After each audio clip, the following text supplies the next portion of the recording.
अखिलेश एक बात बताओ, तुम इसी तरीके से खड़े रहोगे, हमें धान की रुपाई करते हुए देखते रहोगे? ये बताओ, तुम काम करने के लिए नहीं आए हो यहाँ पे, या तुम सिर्फ हमें देखने के लिए आए हो कि हम किस तरीके से धान की रुपाई कर रहे हैं? अरे नहीं मोदी जी, धान की रुपाई तो मैं भी करने के लिए आया हूँ। आप तो बिल्कुल थोड़ी देर के लिए भी खड़ा होने के लिए नहीं देती हो। आपको मालूम ही है कि धान की रुपाई करने के लिए थोड़ा सा झुकना पड़ता है, और झुके ही झुके धान की रुपाई करना पड़ती है, जिससे कि हमारी कमर बिल्कुल थक जाती है। इसीलिए मैं थोड़ी देर के लिए खड़ा हो गया, कमर को सीधी कर रहा हूँ। इस वक्त तो तुम भी खड़े हुए हो, बहाने बहुत बनाते हो। अभी मैं तुमसे बात कर रहा हूँ इसीलिए मैं खड़ा हो गया, नहीं तो मैं लगातार धान की रुपाई कर रहा हूँ। अपना सब लोगों में सबसे ज्यादा मेहनत लालू जी ही करते हैं। मुझे लालू जी का काम करना बहुत पसंद आता है। वो लगातार कमर को झुकाए झुकाए धान की रुपाई करते रहती है, थकते ही नहीं है। मोदी जी, मैं तो कितनी भी मेहनत कर लूं, कभी मेरी आप तारीफ भी नहीं करोगे। मैं क्या लालू जी से कम मेहनत करता हूं? और आप हम सब लोगों के ठेकेदार हो, उसके हिसाब से आप इतनी मेहनत नहीं करते हो। मोदी जी, ये धान की खेती है, धान की खेती में बहुत ज्यादा मेहनत करना पड़ती है।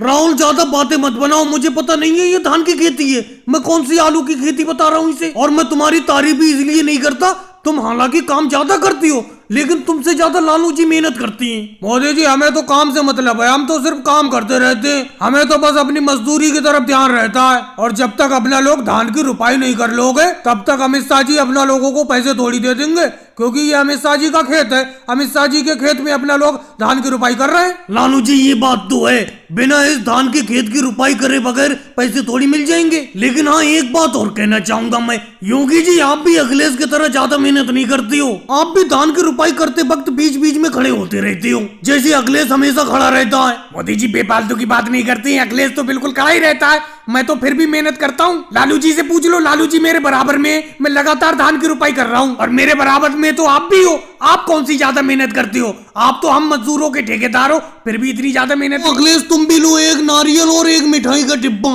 लेकिन मोदी इंस्पेक्टर जी, ये सम्मान तो हमें आपके लिए करना चाहिए, आप उल्टा हमें सम्मानित कर रहे हैं। नहीं केजरीवाल जी, ऐसी कोई बात नहीं है। मैं जिस गांव में भी ड्यूटी करने के लिए जाता हूँ, पहले उस गांव के सम्मानित और अच्छे लोगों से पकड़ बनाता हूँ। अब देखो, इस गांव में मेरी नई नई ड्यूटी लगी है, यहाँ पर मैं कल ही आया हूँ, तो मैंने आते ही पूछा इस गांव में कौन कौन लोग हैं जो अच्छे व्यवहार के लिए जाने जाते हैं। तो लोगों ने आप चारों का नाम बताया, तो मैं सुबह ही एक एक मिठाई का डिब्बा और एक एक नारियल लेके आपके पास चला आया। मोदी इंस्पेक्टर जी, ये तो आपका बड़प्पन है जो हमारे लिए इतना कर रहे हैं। अरे ये हमारा गांव है, हमें आपकी खातिरदारी करना चाहिए, आप यहाँ पर आए हुए हैं। नहीं लालू जी, आज से ये मेरा भी गांव है, इस गांव की सुरक्षा मेरे हाथ में है। वैसे मोदी इंस्पेक्टर जी, एक बात बताओ, इस मिठाई के डिब्बे में मिठाई कौन सी है? गुलाब जामुन है या बर्फी है, ये बताओ। योगी जी, इन मिठाई के डिब्बे में ना बर्फी है ना गुलाब जामुन है, सब में लड्डू है 5-5। और मेरे लिए कोई भी सेवा हो, आप सब लोग तुरंत मुझे बताना, मैं आपकी सेवा में हमेशा हाजिर रहूंगा। और आपकी और गांव वालों की सेवा करना कानून का हक है। अखिलेश, अब तुम्हें लड्डू और नारियल मिल गया, एक जाके कुर्सी ले आओ मोदी इंस्पेक्टर जी के लिए बैठने के लिए।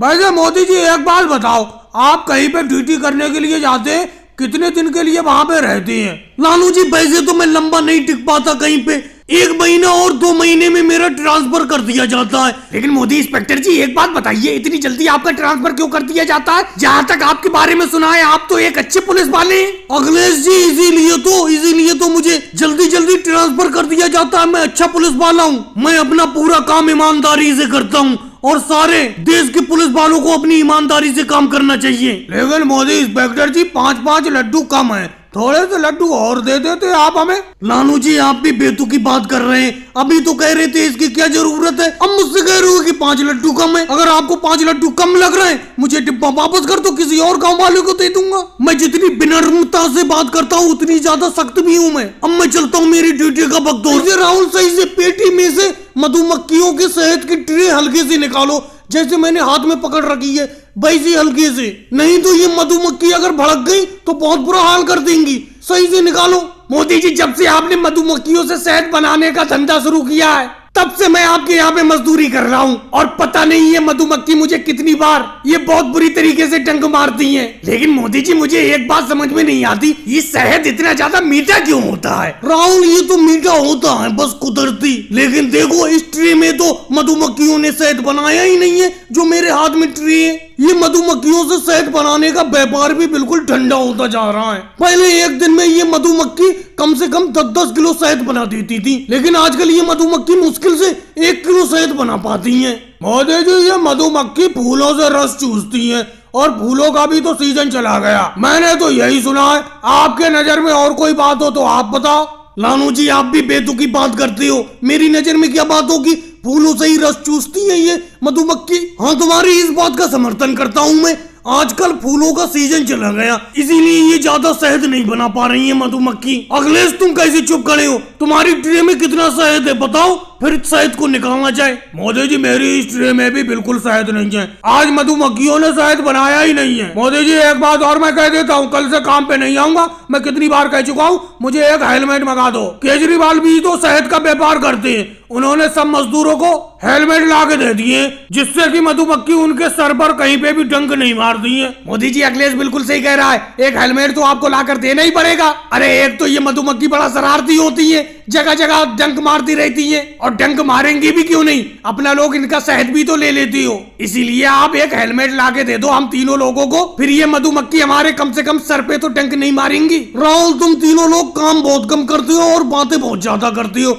अब ये देखो, मेरे हाथ में भी तो मधुमक्खियों की ट्री है, मैं तो कोई हेलमेट पहना हुआ नहीं हूँ। एक तो ये मधुमक्खी वैसी शहद नहीं बना रही है ज्यादा, ऊपर से तुम्हें हेलमेट चाहिए। राहुल, जल्दी जाओ अपने खेत पर जाकर देखो, तुम्हारे खेत में जानवर घुस गए, तुम्हारी फसल को खा रहे हैं जानवर, जाके देखो। अच्छा ये बताओ अखिलेश, जानवर फसल को नहीं खाएंगे तो कौन खाएगा? अरे जानवर का काम ही होता है फसल को खाना। जाओ अपना काम करो, जाकर अपनी फसल की रखवाली करो। यहाँ पर आ गए, आराम से मैं खाट पर लेटा आराम कर रहा था और योगी जी की कहानी सुन रहा था। अरे जाओ अखिलेश, अपना काम करो जाकर। अच्छा खासा मैं राहुल को कहानी सुना रहा हूँ, यहाँ पर आ गए तुम। अरे पूरे 50 बीघा की जमीन है राहुल की, 1 आध बीघा अगर जानवर खा भी जाएंगे तो क्या हो जाएगा? तुम अपनी 2 बीघा की जमीन देखो जाकर, तुम्हारी जमीन को जानवर ना खा जाए। वैसे राहुल कहाँ पर थे कहानी में अपना? अरे योगी जी, वहाँ तक तुमने कहानी सुना दी थी कि मगरमच्छ ने बंदर से दोस्ती कर ली। योगी जी, मुझे तुम्हारी कहानी समझ में नहीं आ रही है, बंदर मगरमच्छ से दोस्ती कैसे कर सकता है? अरे राहुल, हो सकता है, कहानी में कुछ भी हो सकता है। अरे मोदी जी आ गए। मोदी जी बताओ, कहानी में कुछ भी नहीं हो सकता। अरे योगी जी, कौन सी कहानी सुना रहे हो आज राहुल को तुम? क्या खाट पे बैठने की इजाजत है, हम भी बैठ जाएं? अरे कैसी बात करते हो मोदी जी, आप ही की तो खाट है, बैठो आराम से। अरे मोदी जी, ये मुझे वो कहानी सुना रहे हैं बंदर और मगरमच्छ वाली। बंदर ने मगरमच्छ से दोस्ती कर ली। बंदर और मगरमच्छ में कैसी दोस्ती हो सकती है, मुझे ये बताओ। मगरमच्छ पानी में रहता है जबकि बंदर पेड़ पे रहता है। योगी जी, तुम भी अजीब अजीब कहानी सुनाती हो। तुम राहुल को हाथी और घोड़े वाली कहानी सुनाओ, वही वाली सुनाओ। चलो एक बहुत बढ़िया कहानी सुनाता हूँ। बहुत पहले की बात है, 2 अलग अलग राज्य में 2 राजा राज करते थे।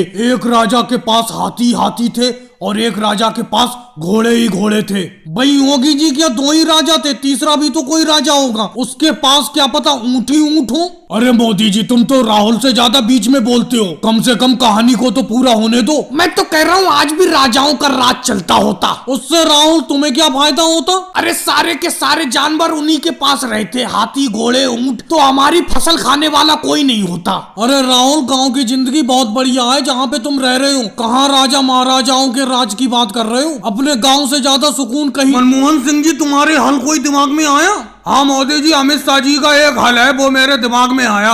उसी हल को ले जाऊंगा कल, उसी हल से जुताई करूंगा खेतों की। मनमोहन सिंह जी, मैं तुमसे क्या पूछ रहा हूँ और तुम क्या बोल रहे हो? मैं तुमसे ये कह रहा हूँ, पूरा गांव बेरोजगारी से जूझ रहा है, कोई काम काज नहीं है। तुमने ये बताया था कि मेरे एक दोस्त हैं शहर में, राजनाथ सिंह जी, उनसे बात करोगे, वो अपने गाँव के सब लोगों को शहर में अच्छी मजदूरी पे लगवा देंगे। तुमने बात की उनसे? अच्छा मोदी जी, इस हल की बात कर रहे हो? हाँ, इस समस्या का हल मैंने सोच लिया है, लेकिन इस समस्या का हल निकल नहीं पाया।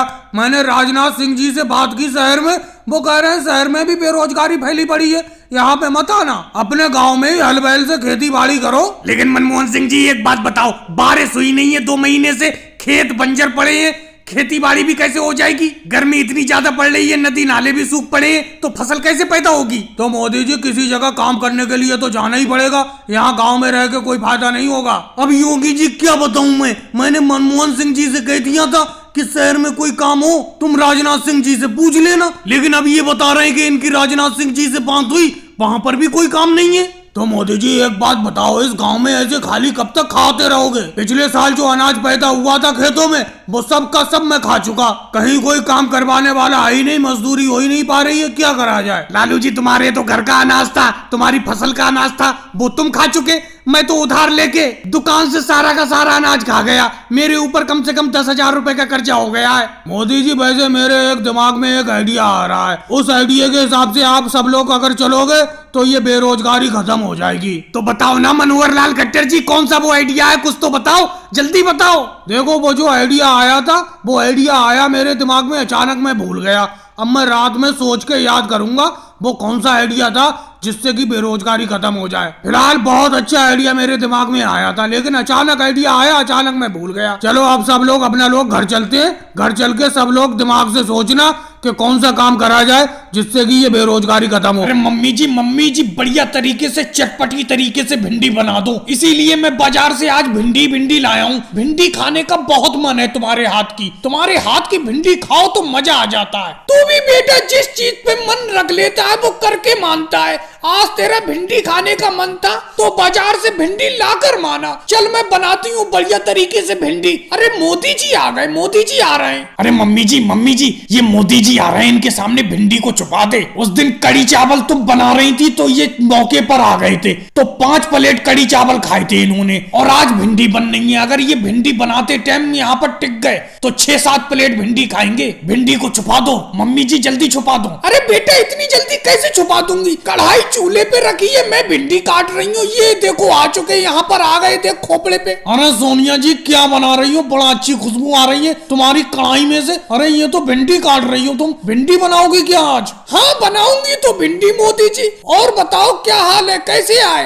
अरे भाई अब घर भी नहीं आ सकते, राहुल और तुमसे मिलने के लिए चले आए। बहुत टाइम से तुम दोनों लोग दिखे भी नहीं थे, इसीलिए मैंने सोचा मिलके चला आता हूँ। अरे ये भिंडी की फरमाइश राहुल की होगी, खाट पे बैठा बैठा सामने बनवा रहा है। मुझे मालूम है इसे आपके हाथ की भिंडी बहुत पसंद है। अरे मोदी जी पंचायत में नहीं गए, गांव में पंचायत लगी हुई है भाई। अखिलेश में और लालू जी में थोड़ी सी नोकझोंक हो गई थी, उसी की पंचायत चल रही है। पूरा गांव वहीं पे है, वहां नहीं गए। अरे राहुल बेटा वहीं से आ रहा हूँ, पंचायत तो निपट गई, दोनों में समझौता हो गया, पंचायत निपट गई। अरे मोदी जी पीछे वाले तालाब में जेसीबी से खुदाई चल रही है, पूरा गांव देखने के लिए जा रहा है, चलो वहीं चलते हैं। अरे राहुल वो तो मैं सुबह सुबह देख आया जेसीबी की खुदाई। अरे मोदी जी अभी केजरीवाल जी एक बात और बता रहे थे, गांव में एक मदारी आया भालू लेकर, चलो भालू का नाच देखते हैं चल के। अरे राहुल मैं भालू का नाच अपनी जिंदगी में हजारों बार देख चुका हूँ, मुझे तो कुछ नहीं, जब आपके घर आ गया हूँ तो 2-4 प्लेट भिंडी खाना है। सोनिया जी जल्दी भिंडी तैयार करो, अब तो भूख बर्दाश्त नहीं हो रही है। लालू जी बिल्कुल भी ध्यान नहीं देते हो तुम। मैं चाय पीने के लिए क्या चला गया, ट्रेन निकल गई। अरे इसी ट्रेन में तो मोदी जी आने वाले थे, मैं तुमसे कह गया था जो ट्रेन आए उसकी पहली बोगी के अंदर से सीट नंबर 15 से मोदी जी को उतार लेना। अब क्या करें बताओ, इसी ट्रेन में मोदी जी थे।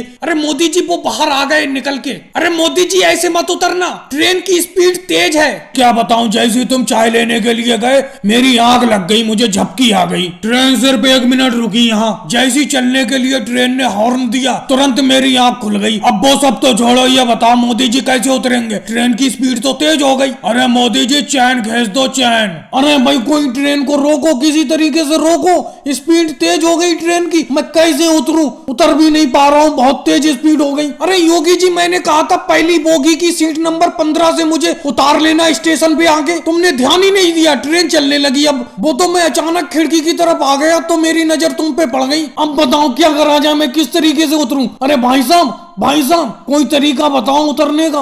अरे भाई एक ही तरीका है, या तो चैन खींच दो या अगले स्टेशन पे उतर जाना। अब तुम्हें जो अच्छा लगे वो काम कर लो, मेरे हिसाब से चैन मत खींचो, मुझे भी बहुत जल्दी है अपने ठिकाने पे पहुंचने की। ये ट्रेन वैसी 3 घंटा लेट है, अगले स्टेशन पे उतर जाना। अरे क्या बताओ, मेरी तो समझ में ही नहीं आ रहा, चैन खींचूं या अगले स्टेशन पे उतरूं? अरे अगले वाले भैया आप बताना जरा क्या करूं मैं? मेरे हिसाब से ट्रेन की चैन खींच दो अगर तुम्हें ज्यादा ही जल्दी है यहाँ उतरने की, ना तो अगले वाले स्टेशन पे उतर जाओ। वो भाई साहब बिल्कुल सही कह रहे हैं, लेकिन बेफालतू में कभी कभी चैन खींचने पे दंड भी पड़ जाता है। अरे भाई मैं चैनून नहीं खींचूंगा। अरे योगी जी, लालू जी, अगले वाले स्टेशन पे आओ, जल्दी जल्दी आओ अगले वाले स्टेशन पे, वही मैं उतरता हूँ। अरे अगले वाले स्टेशन पे कैसे आए मोदी जी? अगले वाला स्टेशन बहुत दूर है, 50 किलोमीटर दूर है अगले। अरे तुम तो ट्रेन में सवार हो, हम इतनी जल्दी कैसे पहुंच जाएंगे? चलो भाई, निकल गई ट्रेन। लालू जी क्या बताया जाए, मैं तुम्हें कुछ कह नहीं सकता। तुम्हारी वजह से आज मोदी जी इस प्लेटफॉर्म पे नहीं उतर पाए। मोबाइल भी है नहीं उन पे, पता नहीं अब क्या होगा। भाई लोगों, वीडियो को लाइक करो, चैनल को सब्सक्राइब करो।